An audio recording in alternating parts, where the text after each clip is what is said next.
राष्ट्रीय नागरिक पार्टी जिंदाबाद जिंदाबाद राष्ट्रीय नागरिक पार्टी जिंदाबाद जिंदाबाद। राष्ट्रीय नागरिक पार्टी की क्या पहचान? नागरिक एक समान, राष्ट्रीय नागरिक पार्टी की क्या पहचान? नागरिक एक समान। राष्ट्रीय नागरिक पार्टी जिंदाबाद जिंदाबाद। मैं संतोष कुमार और इस वक्त की मैं तस्वीरें में दिखा देना चाहता हूँ। ये जंतर मंतर है और आज 26 नवंबर यानी संविधान दिवस के रूप में तमाम पार्टियां आज संविधान दिवस मना रही है। आज मैं आया हूँ राष्ट्रीय नागरिक पार्टी जो कि जंतर मंतर पे आज संविधान दिवस के रूप में अपने एजेंडे को लेकर के बैठे हुए हैं, जिसके किशन कुमार गौतम जी यहाँ पे इस पार्टी के राष्ट्रीय अध्यक्ष हैं, यहाँ पे बैठे हुए। और जैसे कि राष्ट्रीय नागरिक पार्टी के कुछ पदाधिकारी हैं, उनसे हम बात कराएंगे कि क्या आज वो संविधान दिवस पे वो क्या लोगों को बताना चाहेंगे, क्यों जरूरत पड़ी है कि इन 1% की भागीदारी देने की। आर्थिक और राजनीतिक हितों की रक्षा करना आरएनपी की प्राथमिकता होगी। राष्ट्र की बढ़ती जनसंख्या का समाधान छोटा परिवार खुशहाल परिवार है आधार। राष्ट्र की खुशहाली प्राथमिकता होगी। केंद्र हो या राज्य हो, केंद्र हो या राज्य हो, अब हुकूमत वही करेगा जो स्त्री 49%, पुरुष 49% व 2% किन्नर समाज को प्रतिनिधित्व देने का काम करेगा। इसी परिप्रेक्ष्य में बहुमुखी विकास हेतु भारत में समता मूलक नागरिक प्रतिनिधित्व राष्ट्र और नागरिकों के नाम राष्ट्रीय नागरिक पार्टी जो विद्यमान है, वहीं राष्ट्रीय नागरिक पार्टी का भारत को समता मूलक नागरिक प्रतिनिधित्व देने के संकल्प के साथ साथ देश के समस्त नागरिकों को समता के आधार पर समस्त क्षेत्र में स्त्री 49%, पुरुष 49% व 2% किन्नर को प्रतिनिधित्व देने का काम करेगी। राष्ट्रीय नागरिक पार्टी का संकल्प है कि वर्ष 2024 के आम लोकसभा चुनाव में स्त्री 49%, पुरुष 49% व 2% किन्नर समाज को लोकसभा में भेजने का लक्ष्य प्राप्त करना है।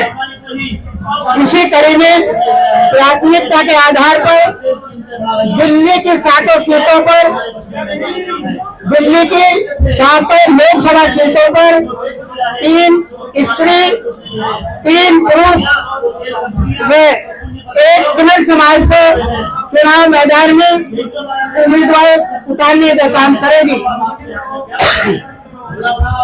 इसी तरह देश के अन्य राज्यों, केंद्र शासित प्रदेशों में भी समता मूलक नागरिक प्रतिनिधित्व के आधार पर अपने उम्मीदवार उतारने का काम प्राथमिकता पर करेगी।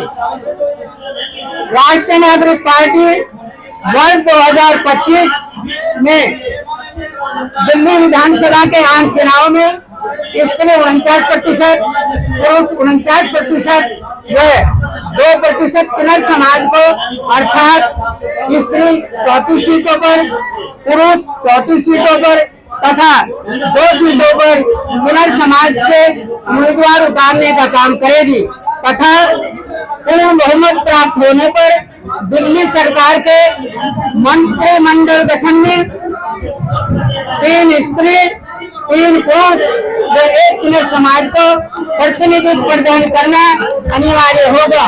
वहीं विधानसभा के 5 साल के कार्यकाल में पहले 2 वर्ष महिला, 2 वर्ष पुरुष, 1 वर्ष किन्नर समाज को मुख्यमंत्री पद पर कार्य करने का अवसर दिया जाएगा।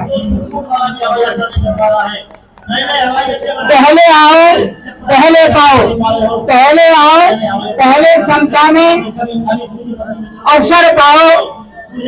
चुनाव जीत विधानसभा लोकसभा में जाओ। समस्त नागरिक समता मूलक समता मूलक नागरिक प्रतिनिधित्व कानून बनाए। आगे इसी परंपरा को आगे बढ़ाते हुए वर्ष 2029 समता मूलक नागरिक प्रतिनिधित्व देते हुए वर्ष 2047 तक समस्त नागरिकों, स्त्री, पुरुष और किन्नर को आवास, स्वास्थ्य, शिक्षा, ढांचागत मूल सुविधाओं के साथ साथ रोजगार उपलब्ध कराएगी तथा विधायिका, कार्यपालिका, न्यायपालिका, पत्रकारिता के साथ साथ समाज क्षेत्र में स्त्री 49%, पुरुष 49% व 2% किन्नर समाज को समता मूलक नागरिक प्रतिनिधित्व स्थापित करने का लक्ष्य प्राप्त कर भारत में लोकतंत्र का तिरंगा फहराते हुए विश्व प्रमुख एवं पूर्ण विकसित देश होने की परिकल्पना करती है। आइए आज के दिन सामूहिक संकल्प लेते हुए प्रण करें कि राष्ट्रीय नागरिक पार्टी की विचारधारा पर तैयार किए गए राष्ट्र विकास एजेंडा को साकार करने में सहयोग करें। पार्टी का कहना है, राष्ट्रीय नागरिक पार्टी रखे विचार पर लोगन रूपी बैसाखी जोग समान। नागरिक, स्त्री, पुरुष, किन्नर हमारी मतमान लोकतंत्र में अपनी ताकत खुद पहचान।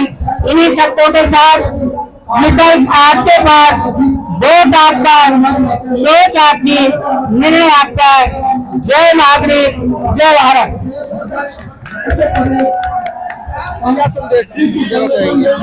मैं सभी नागरिकों को यही संदेश देना चाहूंगी, हमारी राष्ट्रीय नागरिक पार्टी का जो आइडियोलॉजी है वो 49% पुरुष, 49% स्त्री और 2% किन्नर को समानता देने का हम लोग काम कर रहे हैं।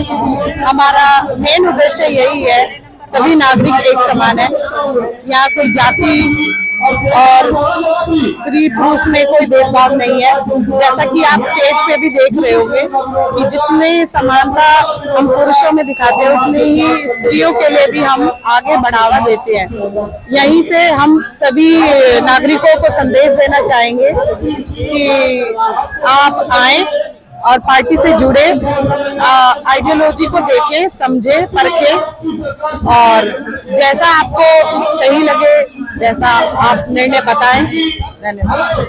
क्यों जरूरत पड़ी? स्त्रियों को तो भागीदारी मिल गई है, वो पास हो चुका है संसद में 30%, पर वो समानता अभी उतनी नहीं है जितने पुरुषों के समान होनी चाहिए।